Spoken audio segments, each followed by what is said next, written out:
बातमी आता येते अमरावतीतनं। अमरावती विमानतळाला डीजीसीआय कडून एरोड्रम परवाना मिळालाय। अमरावतीवरून उड्डाणाचा मार्ग त्यामुळेच मोकळा झालाय।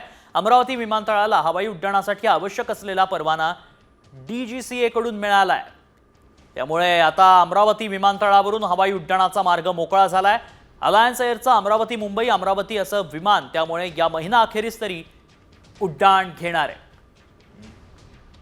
डीजीसीएचं प्रमाणपत्र प्रातिनिधिक स्वरूपात देण्यात आलंय। कॉमस्कोर नुसार आता isakal.com आहे देशातील नंबर 1 ची मराठी न्यूज वेबसाईट। प्रत्येक अपडेटसाठी isakal.com ला नक्की भेट द्या।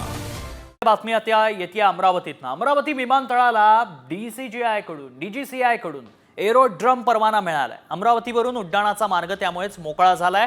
अमरावती विमानतळाला हवाई उड्डाणासाठी आवश्यक असलेला परवाना डीजीसीए कडून मिळालाय। त्यामुळे आता अमरावती विमानतळावरून हवाई उड्डाणाचा मार्ग मोकळा झालाय। अलायन्स एअरचं अमरावती मुंबई अमरावती असं विमान त्यामुळे या महिना अखेरीस तरी उड्डाण घेणार आहे। डीजीसीएचं प्रमाणपत्र प्रातिनिधिक स्वरूपात देण्यात आलंय।